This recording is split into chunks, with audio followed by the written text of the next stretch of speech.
শেখ হাসিনা কোথায় জনসভা করবে, আর আমরা বেগম খালেদা জিয়াও লাগবে না।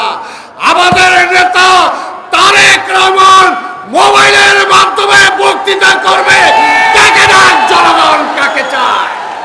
কালকেই ক্ষমতা ছাড়েন, এক মাসের মধ্যে তত্ত্বাবধায়ক সরকারের অধীনে নির্বাচন দেন, তারপরে দেখেন জনগণ আপনাকে চায় কি চায় না।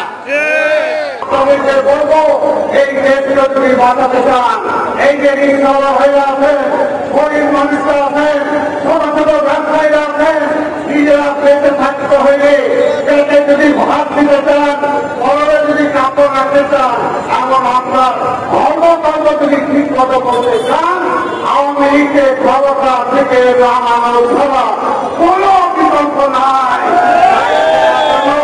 বিএনপি, ছাত্রদল, যুবদল, স্বেচ্ছাসেবক দল, কিষাণ দল, শ্রমিক দল, ওলামা দল, আমাদের যত সংগঠন আছে সবাই মিলে আমাদের অসংখ্য নেতা কর্মী আছে, খুব হয়েছে, হত্যা হয়েছে, এখনো রক্ত দেওয়ার জন্য প্রস্তুত, এখনো কোর্টে হাজির হয় জেলখানায় যাওয়ার জন্য।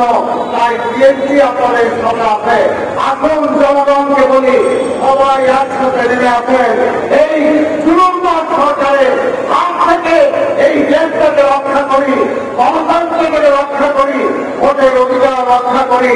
সেই আন্দোলনের নেতৃত্ব দিচ্ছে আমাদের নেতা বিএনপি আজকে ভারপ্রাপ্ত চেয়ারম্যান দেশনায়ক তারেক রহমান। তাই তারেক রহমানকেও তারা আজকে মেরে ফেলতে চায়। বলে আসো না কেন, দেশে আসো, আজকে বলতে চাই, এটাকেও বলেছি, আজকের প্রধানমন্ত্রী আপনার বাবাকে যখন হত্যা করেছিল, আপনি কেন কাছে আসেন?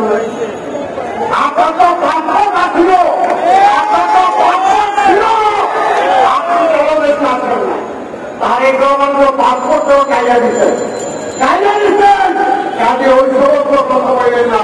তারেক রহমানের দলের নেতা, তারেক রহমানের নেতৃত্বে আন্দোলন হচ্ছে, ইনশাআল্লাহ তারেক রহমানের নেতৃত্বে আন্দোলনের মধ্য দিয়ে এই শেখ হাসিনাকে আমরা উৎখাত করবো।